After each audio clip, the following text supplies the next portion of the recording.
Hello dear aspirant, उम्मीद है आप सभी बहुत अच्छे होंगे। धीरे धीरे 2024 नज़दीक आ रहा है।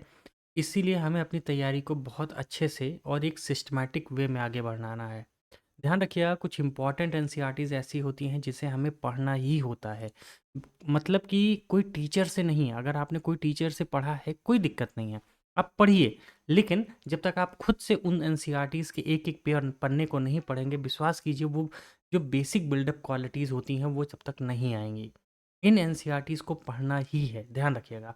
और जब आपका 2024 का ना प्रीलिम्स का एग्ज़ाम हो जाएगा, आप मुझे कमेंट कीजिएगा या जो डिस्क्रिप्शन बॉक्स में मेरा नंबर हमेशा है, आप मुझे बताइएगा कि इन एनसीईआरटीज़ पढ़ने के बाद आपका एग्ज़ाम कैसा हुआ। 100% बहुत बेहतर जाएगा। लेकिन ध्यान रखना, इसे पढ़ना ही पड़ेगा। किसके लिए है? यूपीएससी 2024। और याद रखना, खासकर प्रीलिम्स के लिए कि आज बात करेंगे। मेंस में भी ये एनसीईआरटीज़ बहुत हेल्प करती हैं, लेकिन आज हम सिर्फ प्रीलिम्स की बात करेंगे। ठीक है, चलिए।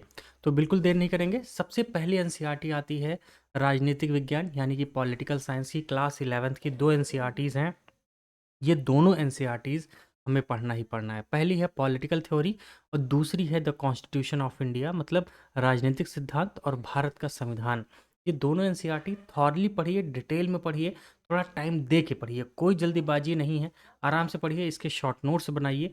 आप विश्वास कीजिए, जब यूपीएससी क्वेश्चन पूछेगी ना, आप वहाँ पे क्वेश्चन को जज कर पाएंगे बहुत आसानी से। लेकिन जब तक ये बेसिक चीज़ें हमें पता नहीं होता है ना, तब तक प्रॉब्लम बनी रहेगी। और विश्वास कीजिए, आपकी प्रॉब्लम जाने वाली नहीं है जब तक आप खुद से नहीं पढ़ेंगे। कोई भी टीचर पढ़ा दे, लेकिन खुद से पढ़ोगे बहुत ज़्यादा बेनिफिट मिलेगा। इसीलिए खुद से पढ़िए। ठीक है। अगली एनसीईआरटी है ज्योग्राफी की क्लास 11th। तीन एनसीईआरटियाँ हैं। पहली है भौतिक भूगोल, जिसे हम फिजिकल ज्योग्राफी कहते हैं, उसके फंडामेंटल्स के बारे में बात करेंगे। दूसरा है भौतिक पर्यावरण। भौतिक पर्यावरण आपकी इकोलॉजी इन्वायरमेंट में बहुत सारा हेल्प करता है, मोस्ट इम्पॉर्टेंट। उसके बाद है कुछ प्रैक्टिकल वर्क है, मतलब कुछ व्यवहारिक कार्य हैं, जैसे मैपिंग वगैरह, है ना।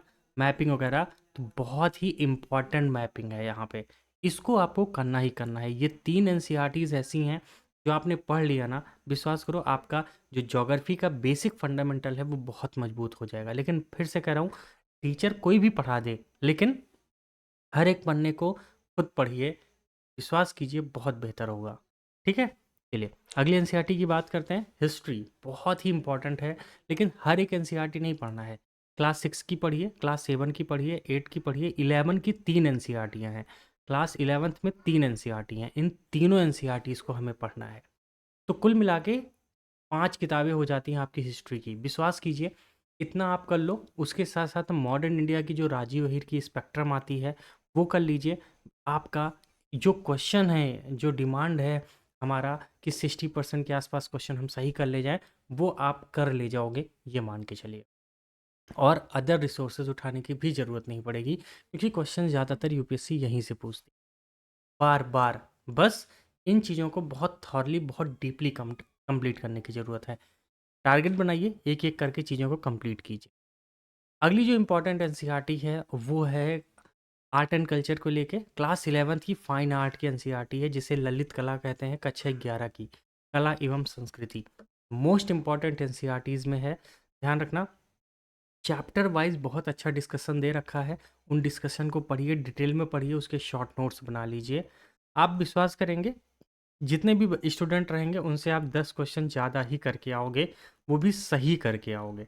ये बात होती है कि 10 क्वेश्चन ज़्यादा किया तो है, लेकिन सही करके आओगे। ठीक है। क्या करना है? कुछ नहीं, एक बढ़िया सा शेड्यूल बनाइए, उस शेड्यूल को बस फॉलो करना शुरू कीजिए। ठीक है। तो जिससे क्या हो कि जो ये एनसीईआरटीज़ हैं ये आपकी कंप्लीट हो जाए। फिर से एक बार रिवाइज करा दे रहा हूँ कौन कौन सी। नंबर एक जो मैंने बताया, पॉलिटिकल साइंस 11th की दो हैं। उसके बाद कौन सी हैं? ज्योग्राफी की क्लास 11th की एनसीईआरटी है, ये करना है हमें, ये मस्ट वाली है, जिसे पढ़ना ही है। उसके बाद हिस्ट्री की 6, 7, 8, 11th की तीन एनसीईआरटीज ये, और उसके बाद आर्ट एंड कल्चर की ये एनसीईआरटी।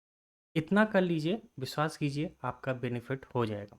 इसके साथ साथ एक एनसीईआरटी और आती है, जो क्लास 12th है ना, उसका जो बायोलॉजी है, उसके लास्ट के 5 चैप्टर है ना, वो आप कंप्लीट कर सकते हो। इकोलॉजी इन्वायरमेंट में वहाँ से आपको फ़ायदा मिल जाएगा।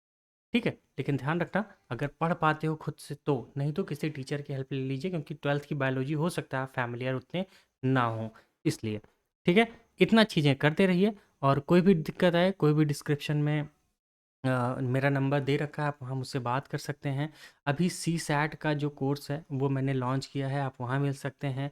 मेंस का सीरीज़ चल रही है, अगर आप मेंस से रिलेटेड कोई बात करना चाहते हैं वो कर लीजिए। आंसर राइटिंग चल रही है, अगर उससे रिलेटेड कोई बात करनी है, कोई कोर्स लेना है तो आप बिल्कुल ले सकते हैं। ठीक है?